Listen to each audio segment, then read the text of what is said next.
El día de hoy hemos de concluir con el tema de los frutos del Espíritu Santo y vamos a ver el fruto de la templanza. Y me gustaría recalcar que no terminamos con este fruto por ser menos importante. Al contrario, es como esa cereza del pastel que nos va a permitir cumplir el propósito de Dios en nuestras vidas. De manera muy breve, quiero describirte con el siguiente ejemplo lo que es la templanza.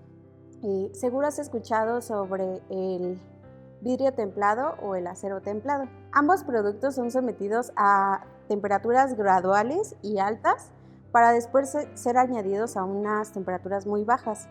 El resultado que se busca con este proceso es aumentar la resistencia mecánica del material, haciéndolo más seguro y más útil al momento de ser sometidos o usados en procesos que requieren una alta presión. Si tú trabajas en un edificio de 10 pisos, has de saber que las ventanas con las que está construido son de vidrio templado. Esto evita que en caso de que alguien le aviente algún objeto se puedan romper y crear pánico en el edificio. ¿Qué tiene que ver esto con el fruto del Espíritu Santo? Pues la templanza también se define como el dominio propio, el autocontrol de mis emociones, sentimientos y acciones ante las situaciones de mayor presión. Entonces, veamos al fruto del Espíritu Santo como una obra interna en la que el creyente aprende a controlar su respuesta ante la presión o el estímulo externo.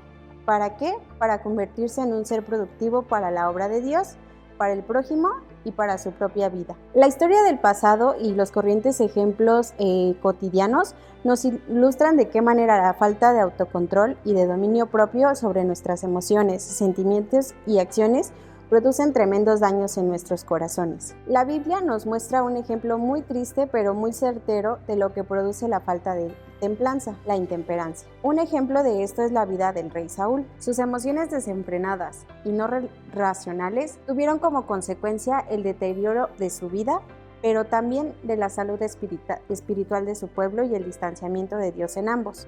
Solo por mencionar un ejemplo o unos ejemplos, se dejaba guiar por el temor, la incertidumbre, la ira, la codicia y el celo hacia David, pues desde que comprendió que Dios estaba con él, no hizo sino más que buscar y alimentar su deseo de matarlo. La desobediencia constante a los mandatos de Dios terminó por apartarle completamente del Espíritu de Dios. ¿Y cuál fue su final? Pues por su propia mano terminó con su vida. Proverbios 25:28 dice: como ciudad derribada y sin muro es el hombre cuyo espíritu no tiene rienda. Este es un lamentable ejemplo, pero así como este, podemos ver tantos en nuestra actualidad. La falta de autocontrol de nuestras emociones, ya sea exceso de felicidad, exceso de tristeza, enojo, la falta de racionalidad en la comida, en el deseo sexual, con los hábitos financieros, pues son un claro ejemplo de esto. Y no nos vamos tan lejos, llega el mes de noviembre y llega el Black Friday y todos salimos a endeudar. Llega diciembre y la fiebre de los regalos por las celebraciones, cuando tal vez ya venimos arrastrando una deuda desde el año pasado. Esto no solo puede afectar nuestra economía, sino también la relación en nuestra familia, entre otras situaciones. Pero, ¿sabes? Me fascina cómo Dios nos devuelve a Él en su palabra justo en estos meses. Que si bien todos nosotros los creyentes sabemos que este mes de diciembre es una fecha simbólica en la que celebramos el nacimiento de Cristo, este mes nos debería recordar la importancia de la templanza. Así como en el ejemplo del rey Saúl sobre la falta de la templanza, tenemos otro ejemplo muy increíble sobre el fruto del espíritu de la templanza. Este ejemplo habla sobre una persona que dejó guiarse por el espíritu. Lucas 1:26 al 27 dice: y al sexto mes el ángel Gabriel fue enviado de Dios a una ciudad de Galilea llamada Nazaret, a una virgen desposada con un varón que se llamaba José, de la casa de David. Y el nombre de la Virgen era María. Me saltaré a los versículos 30 al 33, el cual dice así: entonces el ángel le dijo: María, no temas, porque has hallado gracia delante de Dios, y ahora concebirás en tu vientre, y darás a luz un hijo, y llamarás su nombre Jesús. Este será grande y será llamado Hijo del Altísimo, y el Señor Dios le dará el trono de David, su padre, y reinará sobre la casa de Jacob para siempre, y su reino no tendrá fin. María era una joven que Dios designó sería el medio por el cual nuestro Salvador llegaría al mundo para realizar el plan de redención. Si bien María cumplía con las características de tiempo, lugar y personas involucradas, así como otras razones desconocidas por nosotros por las cuales fue elegida por Dios, únicamente halló la gracia de Dios. Quiero y voy a enfatizar esta parte. No fue elegida porque fuera más santa que otras personas. Sin duda, María era una mujer piadosa, pero eso no fue lo importante. El énfasis del ángel Gabriel estaba en el privilegio de ella y no en su devoción. Ella recibió la gracia de Dios y respondió con templanza a su Señor.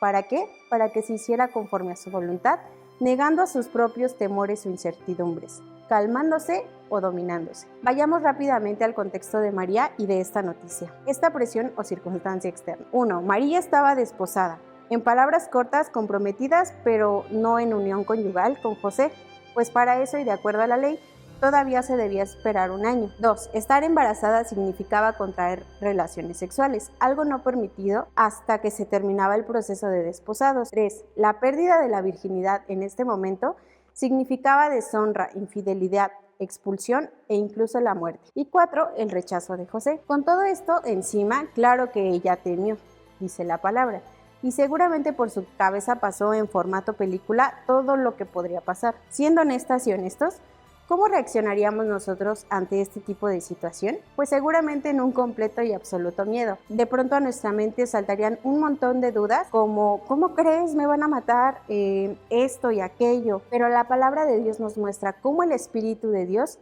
refleja en María la templanza. De hecho, María en el versículo 34 le dice, ¿cómo será esto? Pues no conozco varón. Claramente es una duda muy fuerte por la cual María estaría pensando, pero la palabra de Dios nos muestra cómo el Espíritu refleja en María la templanza. Ella responde en Lucas 1:38. Entonces María dijo, he aquí la sierva del Señor, hágase a mí conforme a tu palabra. Y el ángel partió de ella. María no se dejó llevar por sus emociones o sus sentimientos. Y no solo estamos hablando de este momento. María conocía la palabra y a medida que pasaría el tiempo, ella iba o iría comprendiendo lo que a su hijo acontecería. Todas estas vivencias, situaciones externas claramente, la pondrían en momentos de angustia y debilidad, tal cual serían momentos de ser sometidas a altas temperaturas y después a bajas. ¿Para qué? Para forjar su carácter, para hacerla más resistente y poder cumplir con el propósito de Dios. La Biblia nos muestra que María respondía con dominio propio durante las situaciones más difíciles que como mamá puedes experimentar. Tal lo vemos en Lucas 2:48 o Juan 2:5. Al inicio decíamos que el fruto de la templanza nos prepara para convertirnos en un ser productivo para la obra de Dios, para el prójimo y para nuestra propia vida. María sabía de su necesidad de ser salvada. Lo vemos en Lucas 1:46. Entonces María dijo, mi alma engrandece al Señor y mi espíritu se regocija en Dios mi Salvador. María era una mujer extraordinaria, pero humana y con necesidad de ser salvada por aquel bebé anunciado por el ángel Gabriel. La necesidad de la templanza en todos los aspectos de la vida jamás fue mayor que en el día de hoy.